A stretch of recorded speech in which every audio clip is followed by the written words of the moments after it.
Hello friends, this is U2 Study channel and I am Harleen Bhardwaj and I am back with a new video. This is based on social education and panchayat officer और काफ़ी time से मैंने अपने messages पढ़े और उसमें बहुत ज़्यादा डिमांड था कि मैम प्लीज़ इसको एग्ज़ाम को डिस्कस कीजिए कि एग्ज़ाम कैसा था।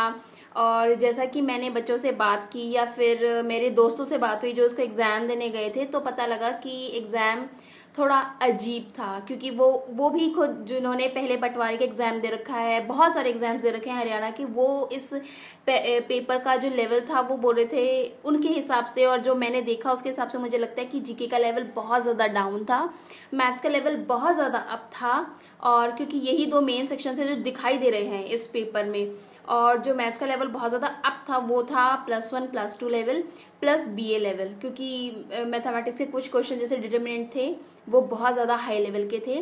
तो हम एग्ज़ाम डिस्कशन कर रहे हैं और इसमें जो हिंदी था वो कोई भी बच्चा आसानी से कर सकता था और इंग्लिश भी बहुत अच्छे से आसानी से कर सकता था। हाँ, साइंस के क्वेश्चंस भी ट्रिकी थे। तो मेरे पास मॉर्निंग शिफ्ट का एग्ज़ाम पेपर है और प्लीज़ आप मुझे कमेंट सेक्शन में बताएंगे कि आपके कितने मार्क्स हैं, क्योंकि उसके बेसिस पे मैं ये बता पाऊँगी कि मैं कैलकुलेट करूँगी या हम सब मिलकर कैलकुलेट करेंगे कि कितनी कट ऑफ जा सकती है, क्योंकि सीट्स बहुत ज़्यादा कम है और हमें कैलकुलेट करने में या फिर मुझे लगता है कि HSSC बोर्ड को खुद डिसाइड करने में बहुत प्रॉब्लम आएगी कि उन्हें क्या रखना चाहिए, क्योंकि अप टू 70 मतलब 70 मार्क्स बच्चों की इजीली आ जाएंगे, लेकिन जो 70 से ऊपर जो होगा, मतलब अगर मुझे ऐसा लगता है कि अगर उनको 200 बच्चे भी सिलेक्ट करने होंगे तो अगर वो 72 या 80 कुछ भी कट ऑफ रखते हैं उसमें बहुत सारे बच्चे आ जाएंगे, तो इसका कट ऑफ डिसाइड करना भी बहुत मुश्किल होगा। तो आप प्लीज़ मेरी वीडियो के लिंक के नीचे, जस्ट मेरी वीडियो के नीचे एक लिंक है और उस पर सब्सक्राइब बटन बना हुआ है, that is of red colour. Please click on it, please please please like and share my videos. और अब हम शुरू करते हैं।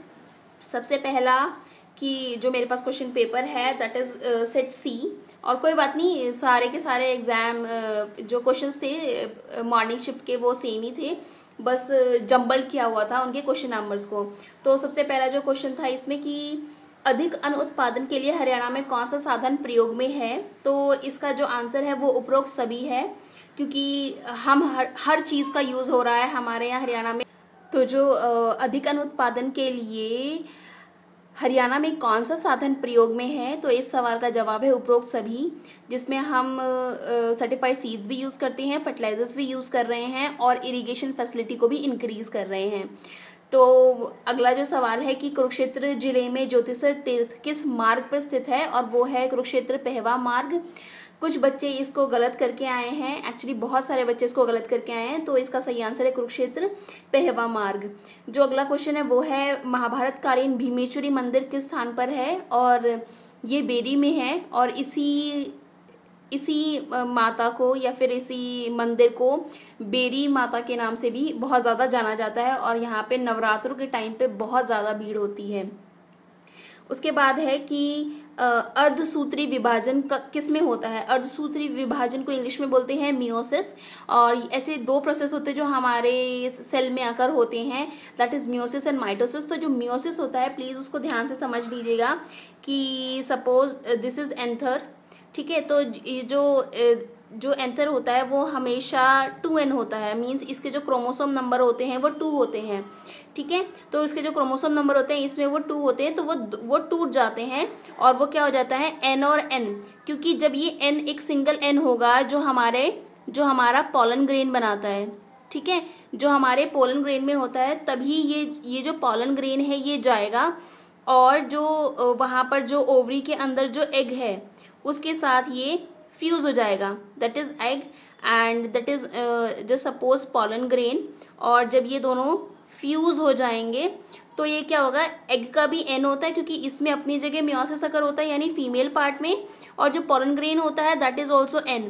तो जब ये n और n मिलते हैं तो जो बेबी होता है उसको हम वो उसका जो अपना क्रोमोसोम होता है वो अपने आप 2n बन जाता है, तभी हम बोलते हैं कि आधा मदर से आता है और आधा फादर से आता है। यही सेम जो प्रोसेस है ये हमारे पेड़ पौधों पे भी लागू होता है, उन पर जो कि सेक्सुअल रिप्रोडक्शन करते हैं। मैं बहुत जल्द इम्पॉर्टेंट क्वेश्चंस जो कि फैक्चुअल हैं बायोलॉजी के, उन पर वीडियोस डालूंगी। आई थिंक वो आपको 1-2 दिन में मिल ही जाएगी। तो आपको ये बिल्कुल बात ये जो है ये क्लियर हो जाएगी। तो ये 2-1 ऐसे बन जाता है। तो जो मियोसिस होता है, आई थिंक वो प्रोसेस आपको समझ में आ गया होगा। तो उसके बाद जो अगला सवाल है वो है कि अगर रेन वर्टिकली आप पे फॉल कर रही है, मीन्स वर्षा ऊर्ध्वाधर रूप से पूर्वी की ओर दौड़ते हुए एक व्यक्ति पर पड़ रही है, तो वर्षा किस ओर से आती हुई प्रतीत होगी? ऑफकोर्स जब वो बंदा ईस्ट की ओर चल रहा है तो उसको ऐसा नजर आता है कि वो सामने ईस्ट से ही उसके ऊपर रेन आ रही है। तो इसका करेक्ट आंसर ईस्ट है।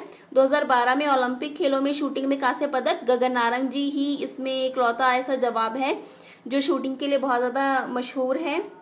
उसके बाद जो एक सवाल है जिसका जो मतलब इफ x जो इस तरीके से कुछ लिखा हुआ है, that if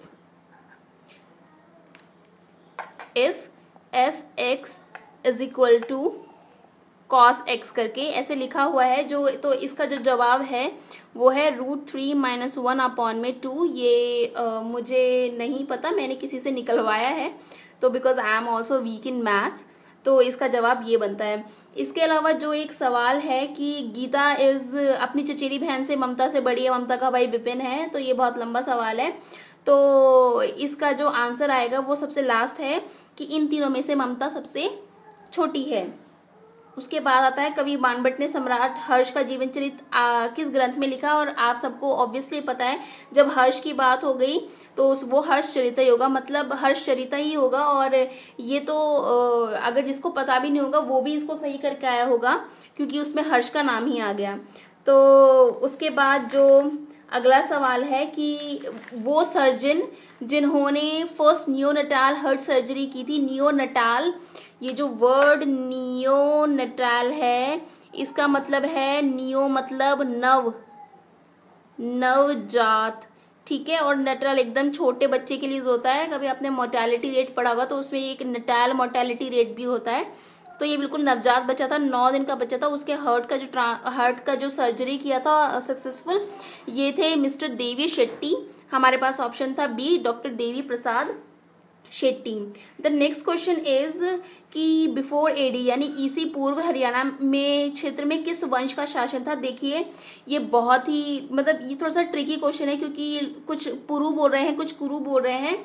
according to me it is Kuru, but please इसको एस्ट्रिक लगा दीजिए क्योंकि हरियाणा वाले जब उनकी जो ऑफिशियल की आएगी उसके अकॉर्डिंग हमें चलना पड़ेगा। तो जो इसके अलावा जो अगला क्वेश्चन है कि एक गुड ट्रेन है जो 72 किलोमीटर/आवर से भाग रही है, it's correct answer is 270 metre. The next question is photo electrons are emitted when. तो ये जो बोला फोटो इलेक्ट्रॉन कब निकलते हैं, देखिए सबसे पहली बात मैं आपको बता दूं कि फोटो और इलेक्ट्रॉन ये 2 अलग वर्ड है। इलेक्ट्रॉन क्या होता है, माइनस साइन करके आता है, और जो फोटो होता है वो हमेशा लाइट से रिलेटेड होता है। लाइक फोटोसिंथेसिस आपने सुना होगा, ठीक है। तो जैसे सनफ्लावर है, वो जैसे ही सूरज को देखता है वो उसकी तरफ अपनी मुंडी घुमा लेता है। तो ये भी इसके अंदर भी जो होता है ना वो फोटो के कारण होता है, वो लाइट को देख के कुछ ना कुछ होता रहता है। तो ये जो था ना, तो ये पूछना चाहता था कि जिंक प्लेट में ऐसा क्या होता है जब उसमें से फोटो इलेक्ट्रॉन निकले। तो देखिए फोटो इलेक्ट्रॉन मतलब वो लाइट से रिलेटेड है। कुछ ऐसे वर्ड हैं जिनको आपको ध्यान देना पड़ेगा कि ये फोटो होता है, अगर साइट आ जाए तो ये जैसे कि ये सेल से रिलेटेड हो जाता है। तो मतलब ऐसे कुछ वर्ड्स हैं, मैं आपको बता दूंगी। तो जो इसका जो आंसर करेक्ट सी है, that is zinc plate is irradiated with light of suitable frequency. इसका जो हिंदी में है, जब उपयुक्त आवृत्ति की प्रकाश द्वारा को विकिरण देते हैं, ठीक है। जो नेक्स्ट सवाल है कि सीसवॉल कल्चर जो था सबसे पहले कहाँ फाउंड हुआ था, दैट इज ऑफकोर्स हिसार। उसके बाद जो अगला सवाल है कि फ्लावर ऑफ एन एंजियोस्पर्म का जो फ्लावर होता है वो क्या होता है। देखिए एंजियोस्पर्म का जो फ्लावर होता है, ये जो एंजियोस्पर्म होते हैं ना, इसमें जो फ्लावर होते हैं वो पूरे नहीं पनप पाते, सॉरी फ्रूट नहीं पूरे बन पाते और फ्लावर भी। और तो इसमें क्या है कि ये कभी कभी लीफ भी बनाते हैं, लेकिन जो कभी कभी कभी कभी का मतलब है कभी कभी, लेकिन जो इसका करेक्ट आंसर बनता है दैट इज शूट। तो आप इसका करेक्ट आंसर होगा flower of an angiosperm is a modified shoot. Okay, shoot होता है तना।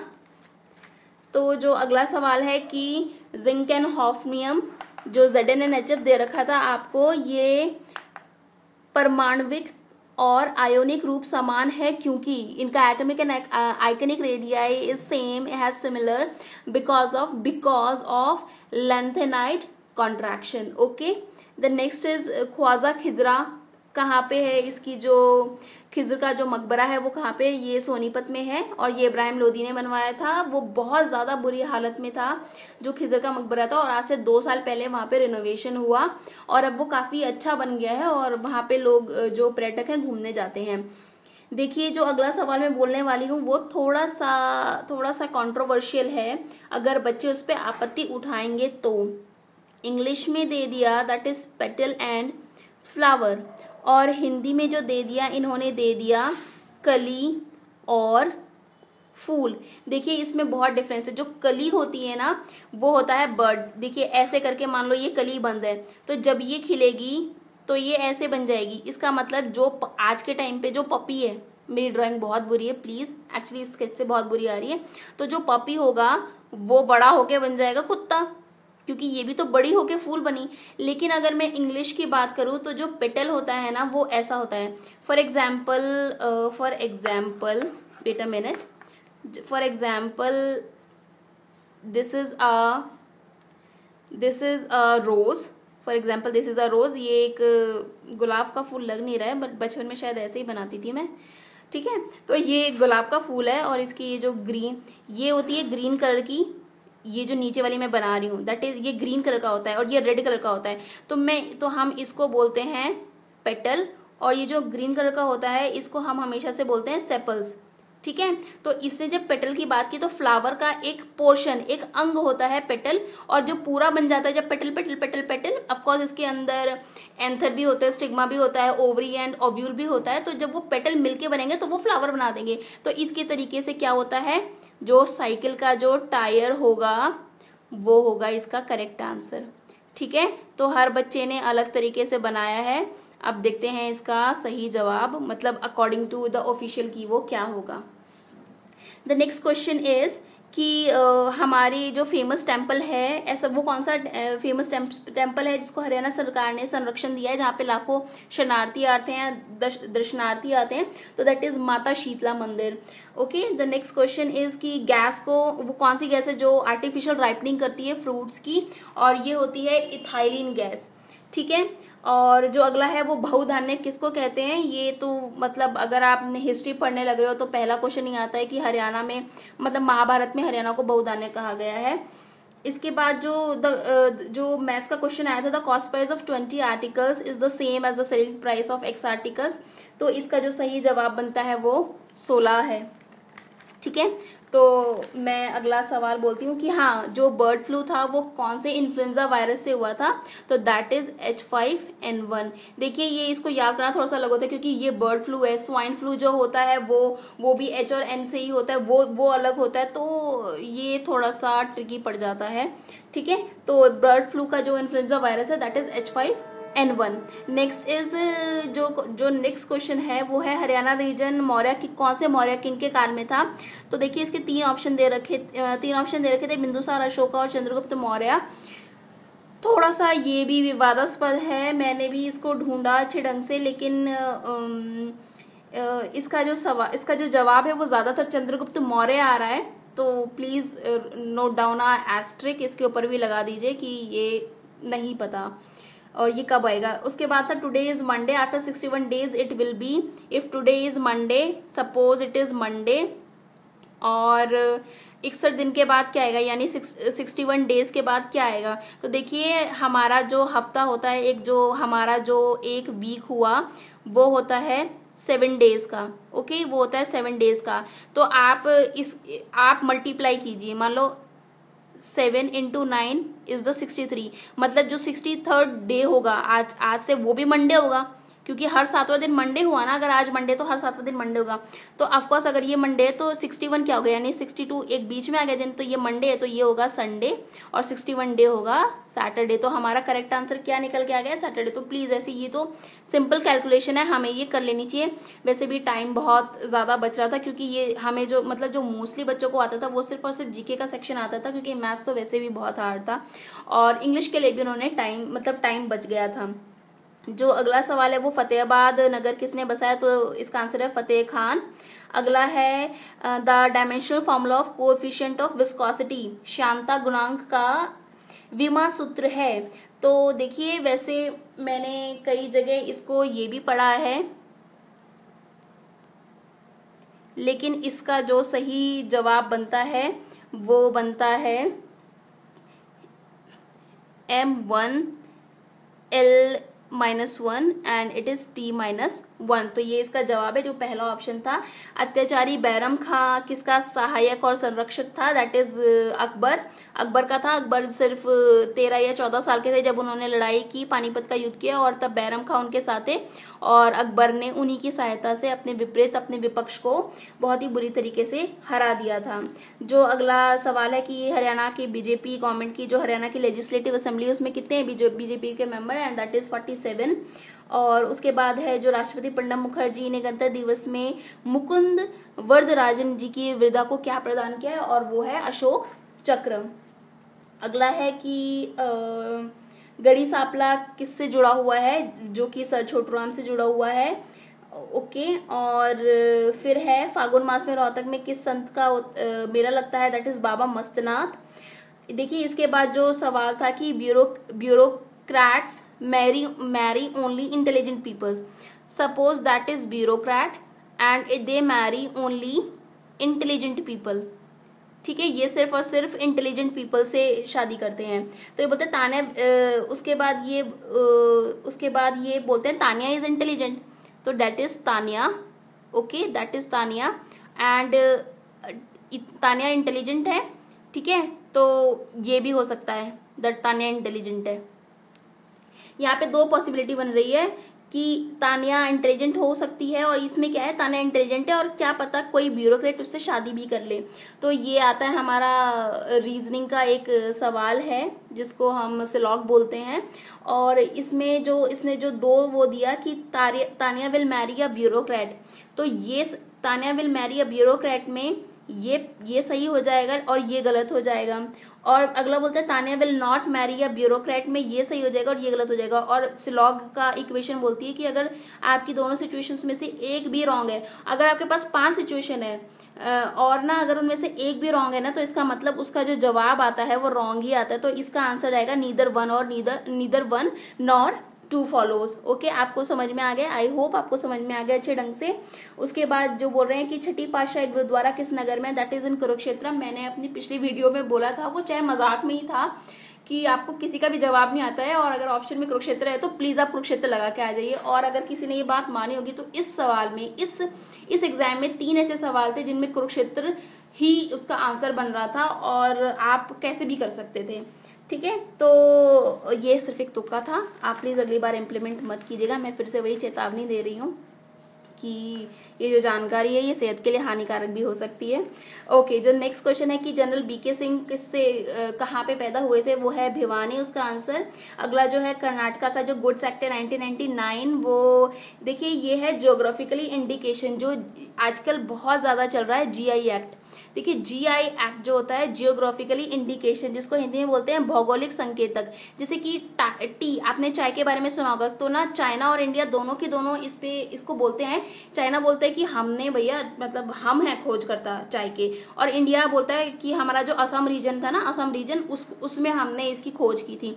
तो हमेशा इनके बीच में चलता रहता है। तो वो है कि जीआई का टैग किसको मिले। फॉर एग्जाम्पल जीआई के टैग के लिए रसगुल्ला के लिए, जो डबल रसगुल्ला होता है उसके लिए बंगाल भी लड़ रहा था, बिहार भी लड़ रहा था, और उड़ीसा भी लड़ रहा था आपस में कि ये बंगाल का मतलब ये जो रसगुल्ला है ये कहाँ ओरिजिनेट हुआ। तो वो जो एंड में वो बंगाल को मिला।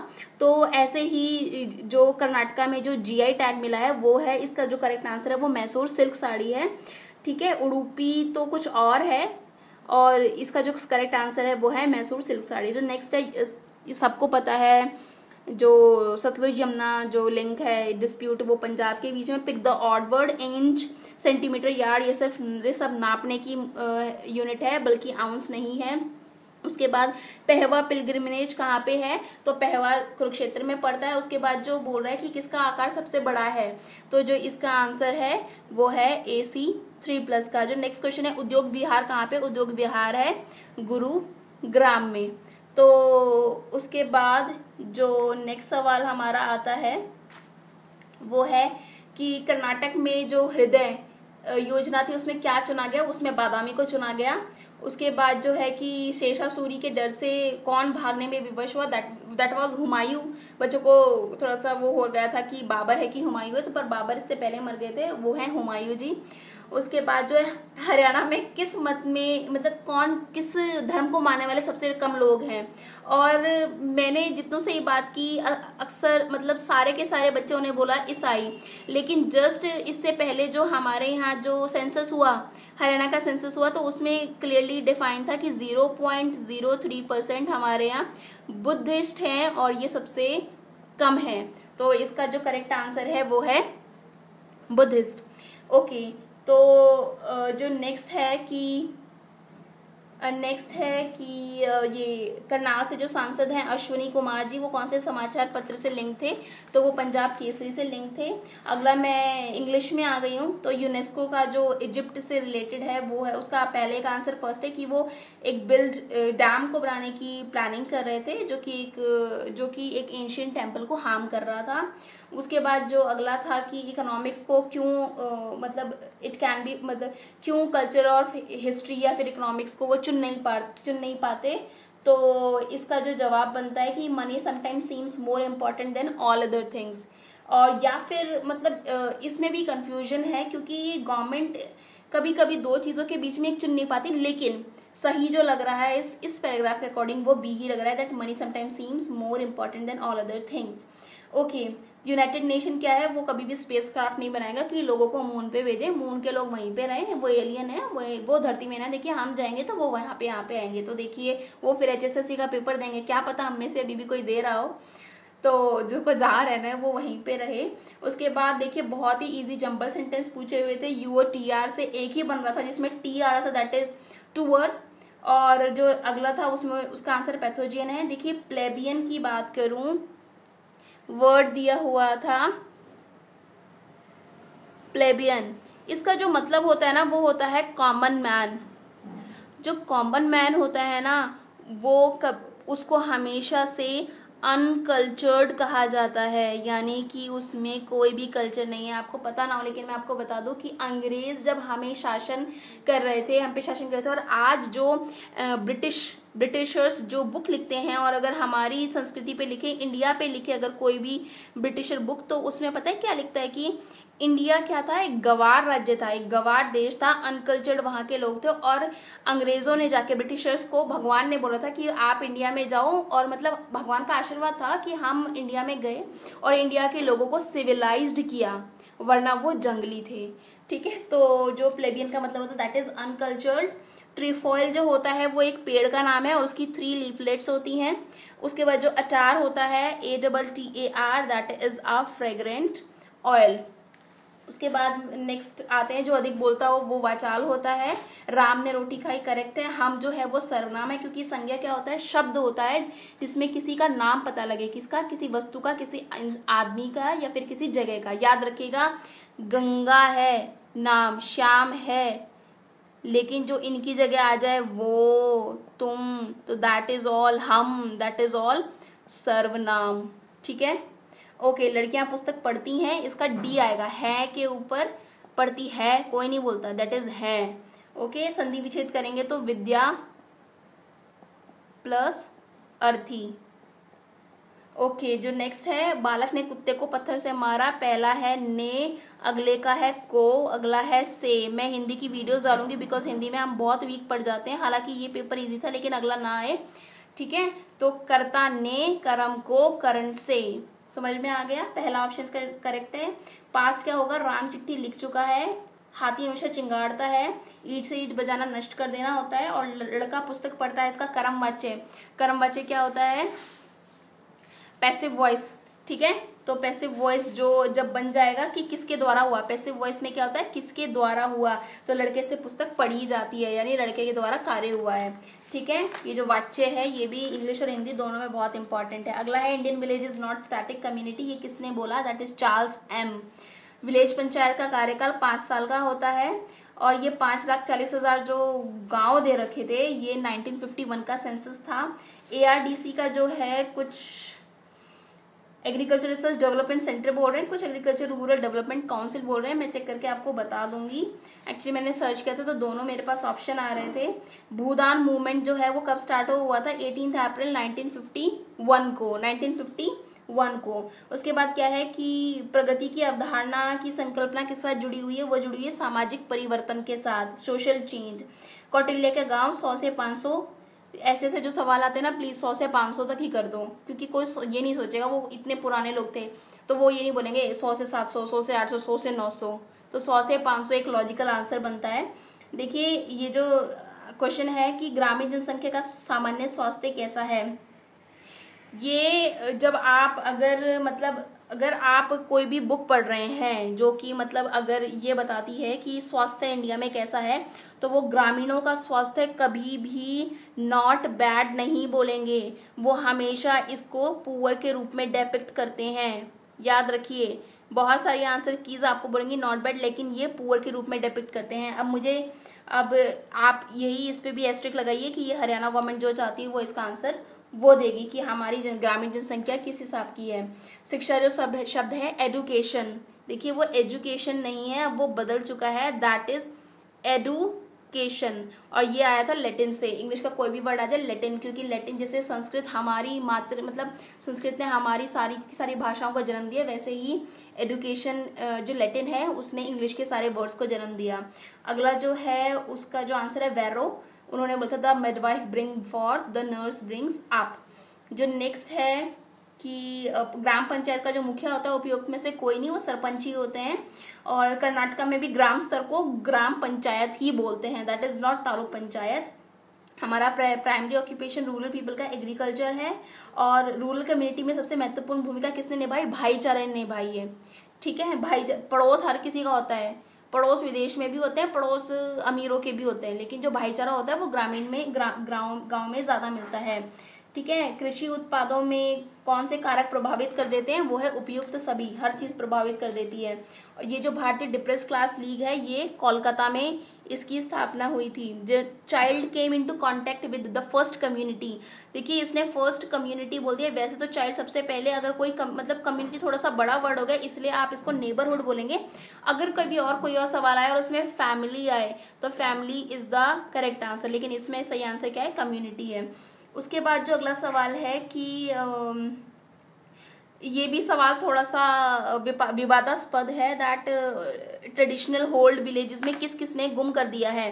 तो देखिए ज्यादातर लोग बोलेंगे फैमिली सिस्टम खत्म हो गया, लेकिन मुझे ऐसा लगता है कि अभी भी वहाँ पे सेम फैमिली सिस्टम में चेंज आया है, लेकिन वहाँ पे लोग रहते हैं वैसे ही रहते हैं, तो हर चीज में चेंज आया है, फैमिली में भी, मैरिज में भी और कास्ट सिस्टम में भी। द नेक्स्ट इज किसका स्वभाव नेचुरल होता है और किसका आर्टिफिशियल। देखिए कुछ बच्चे एजुकेटेड पीपल भी लगा के हैं और कुछ विलेज पीपल भी लगा के हैं, पर इसका करेक्ट जवाब आएगा विलेज पीपल। ओके, तो जजमान शब्द आया है संस्कृत से, और एग्रीकल्चरिस्ट एजुकेशन को क्यों नहीं पसंद करते, ये जो जवाब है ये मुझे नहीं मिला इसका जवाब, तो मैं आपको साफ साफ बताऊंगी। अनटचेबिलिटी जो ऑफेंस एक्ट था वो 1955 में आया था, और जो मैंने कुछ सवाल नहीं दिए उसके मुझे भी आंसर्स नहीं मिले, जैसे कुछ मैथ्स के थे और कुछ और जो थे। तो please stay continue in my YouTube study channel, और मैं बहुत जल्दी आपके लिए और भी वीडियोस लाने वाली हूँ। और मैंने कहा मैं हिंदी में ही बनाऊँ, क्योंकि आपको ऐसा लग रहा है कि इस पेपर में हिंदी आसान आई, तो अगले में बिल्कुल भी ज़रूरी नहीं कि आसान आई। तो stay tune, thank you so much.